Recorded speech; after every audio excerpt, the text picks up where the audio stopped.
Earth signs, tignan po natin kung ano yung mensahe para sa iyo ngayong araw. Keep in mind po na ito ay general reading lamang, so hindi po lahat ay makaka-relate, so be open-minded. Sa mga hindi pa po nakasubscribe dito sa ating channel, please subscribe na po kayo and pa-like na din po ng ating video. At sa mga nais pong mag-avail ng ating private readings, ng ating Evil Eye Amulet, ng ating Cures Bracelet, makikita nyo po yung link sa description box. Tarot Intentions by Aliana Reyes. Tignan po natin ano yung energy. We have controversy, drama, scandal, truth coming out. Ayan po. So may mga kontrobersiya ba sa buhay po ninyo? Ayan daw ang pinapakita dito. Pwede ngayong araw na to may mga madadrama sa buhay mo. Mag-ingat lang po kayo. Ayan, kasi baka may mga skandalo na ipukol sa inyo yung mga tao. May mga issues dito na ipukol po sa inyo. Okay, pwede rin naman dito sa kontrobersiya na to is mas lalabas po yung katotohanan.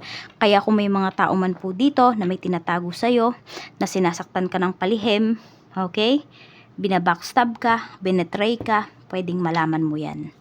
Yun nga lang, pwedeng magdala tao sa'yo ng matinding emosyon talaga. Kaya brace yourself. Earth signs. Pwede rin naman, hindi yan about sa ano nyo ha, sa love life nyo. Pwedeng about yan sa trabaho. Kaya, be honest talaga. And be responsible pagdating sa work ninyo para hindi kayo magkaroon ng problema. Or kung meron mang mga tao na may ibigay na problema sa inyo, masusolusyonan nyo po yan kaagad. Kasi alam niyo na ginagawa nyo lang yung tama at alam nyo na responsable kayo pagdating sa inyong trabaho. Tignan po natin ano pa yung mensahe para sa'yo. We have the Magician. So kayang-kaya mo naman daw itong lusutan eh. Kung meron man dito na sabihin nga natin dinadrag yung pangalan mo, dinadrag ka dun sa isang sitwasyon na wala ka namang kinalaman, so kayang-kaya mo daw yung lutasin. We have the Chariot. Kaya naman pala may mga humihila sa'yo dito pababa. Earth signs. Okay? Kasi po nakikita nila na umuunlad ka. Nakikita nila na nag-grow ka. Yung mga taong to, pwedeng ito pa talaga yung mga malalapit sa'yo. Kaya mag-iingat ka po sa pagsasabi ng mga magagandang nangyayari sa life mo. Mag-ingat ka sa mga kwento mo. Yan, kasi pwede nila yung magamit against you. Yan, di mo alam, di ba? Baka meron dyan, kunentuhan mo. Ganito yung nangyayari sa life mo ngayon. Ganito kaganda yung nangyayari sa life mo. Yun pala, ini-evil eye ka na. Tignan natin. Meron tayo ditong Page of Wands. Nakikita ko rin dito may mga nayayabangan sa'yo. Yan o, Page of Wands. Tapos, yan o, sinasabi nila dito na napaka self-centered mo. Earth signs. Yung para bang yung emosyon mo lang, yung sarili mo lang yung iniintindi mo, yung mahalaga sa'yo. Or dapat ikaw lang yung pakinggan. So baka yan, minsan 'di ba hindi mo din napapansin, baka sa mga friends mo, ganun na pala yung nafi-feel nila sa iyo. Ganun na pala yung nabibigay mong energy din sa kanila. Yan, yung iba sa inyo dito unaware kayo na minsan nakaka-offend din pala kayo, yung mga ganyan. Kaya kailangan maging vigilant po talaga kayo. And also, ano pa ba? Be kind. Kasi minsan baka nakakalimutan nyo na yon. Tignan natin ano pa yung mensahe for you.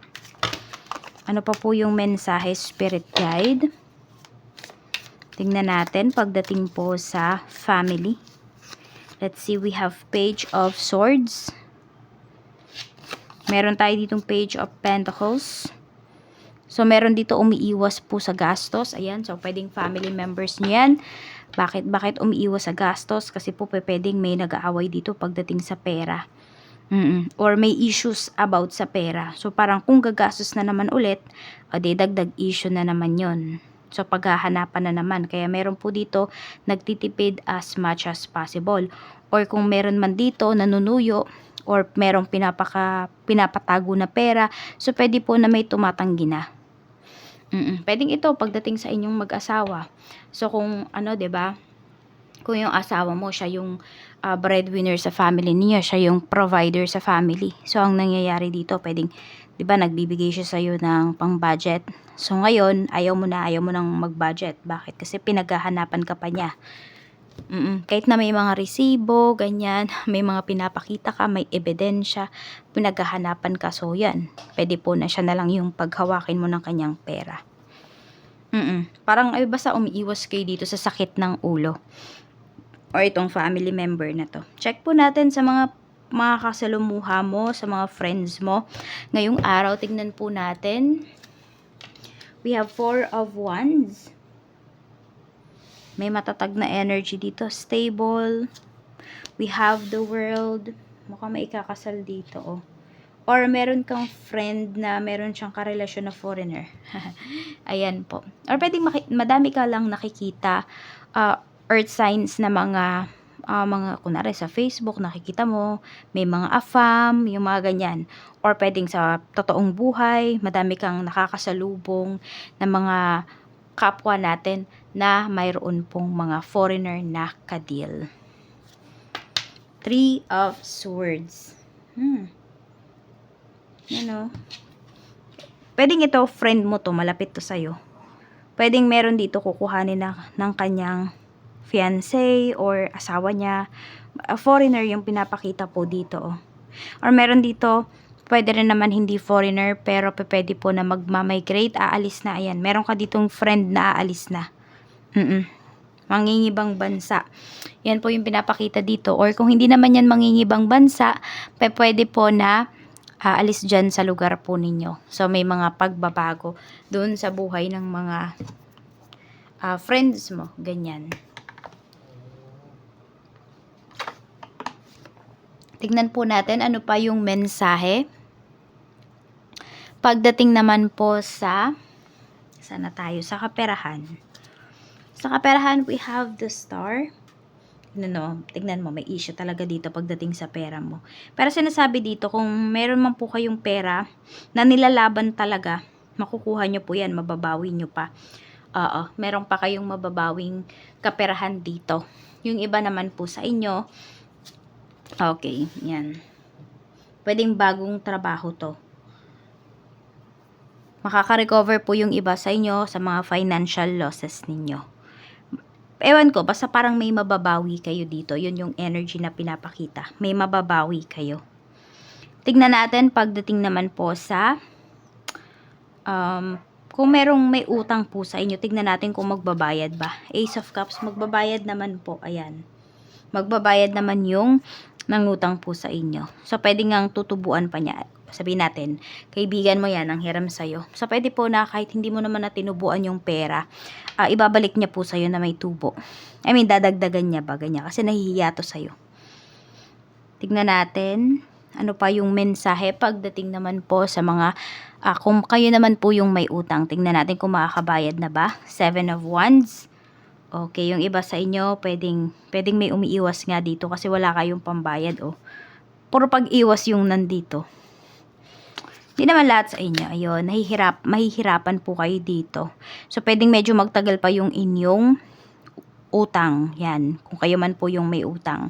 So, makipag-usap na lang po kayo dito ng maayos dun sa inutangan ninyo kung hindi man po kayo makapagbabayad. Tignan natin ano pa yung mensahe. Ano pa yung mensahe?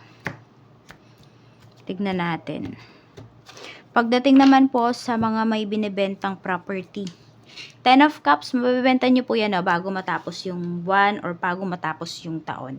So, pwedeng mag-asawa or isang pamilya po yung inyong mapagbebentahan ng kung ano man yung binibenta po ninyo na property or basta mga valuable things yan. Tignan natin pagdating naman po sa mga pupunta ng ibang bansa. Tignan natin kung makakapag-abroad po ba kayo. We have Queen of Wands. Yes na yes po. Ayusin nyo na po yung mga papeles ninyo. Kasi pinapakita dito na yes, makakapag-abroad po kayo. Makakapag-ibang bansa po kayo. Tignan natin ano pa yung mensahe pagdating naman po sa sa mga mag-a-apply ng work. 4 of Pentacles. Makakasecure po kayo dito ng job dito.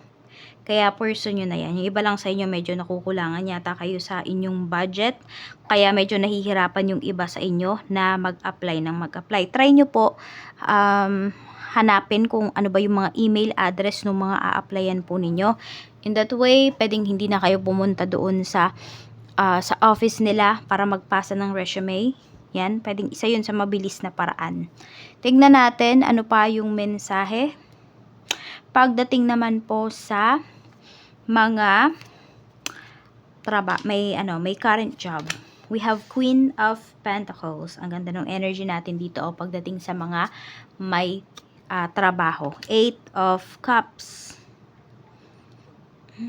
Okay, mukhang may nagbabalak umalis. Kasi gusto nyong i-pursue yung dreams nyo talaga. So, pwede po na napagbigyan nyo na yung inyong sarili. Nakapag-ipon na yung iba sa inyo. Alam mo na stable na. Gusto mo namang gawin kung ano talaga yung magpapasaya sa'yo. Kaya po, ayan.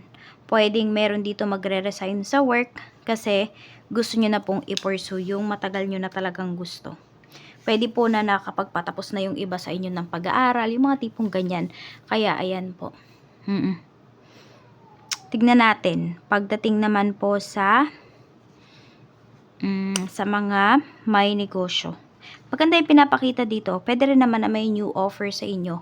Sa malayong lugar nga lang. So, nasa sa inyo na yan kung tatanggapin nyo ba. So, sa business naman, we have 2 of Swords. Meron tayong 5 of Swords. Ayan, no. Tignan nyo. Pwedeng may ka-deal kayo ngayon. Nagdadalawang isip na talaga kayo na kausapin yung taong to or replyan yung taong to or signs. Pero, ayun, baka nag-doubt kayo dun sa ninyo, sa intuition ninyo. Wag. Tignan mo, parang sakit lang ng ulo yung ibibigay sa'yo ng taong to. So, kung may nafe-feel kayo na ganyan na isang kliyente, na feeling ninyo magbibigay lang sa inyo ng sakit ng ulo, wag nyo na pong replyan or decline nyo na lang po yung kanilang sinasabi sa inyo or kung may orders man sa inyo or may reservation. Tingnan po natin pagdating naman po sa mga single. Sa mga single natin, we have Wheel of Fortune. So, kung meron dito, naghahanap kayo ng love life or gusto nyo magkaroon ng love life, ipag-pray nyo po. Pag nilay-nilayan nyo, maganda yung energy ninyo dito. Pwede po na, ayan, from single yung iba nga sa inyo. Pwedeng ito na yung mapangasawa ninyo. Maganda yung energy ninyo. Swak po yung energy ninyo with this person. Tignan natin pagdating naman po sa mga married natin. Sa mga married natin, meron tayo ditong 5 of Cups. Ayan, madaming problema sa relasyon po ninyo ngayon. Dapat yung pag-usapan to. May pagsisisi kasi. Okay, so may isa ba sa inyo nagsisisi na nagpakasal or medyo malalim yung sugat dito pagdating sa relationship ninyo and need po siyang pag-usapan. Sa mga in a relationship naman, we have Knight of Wands. So, ayan po, maganda yung relationship ninyo. Yung person mo ay into you pa talaga.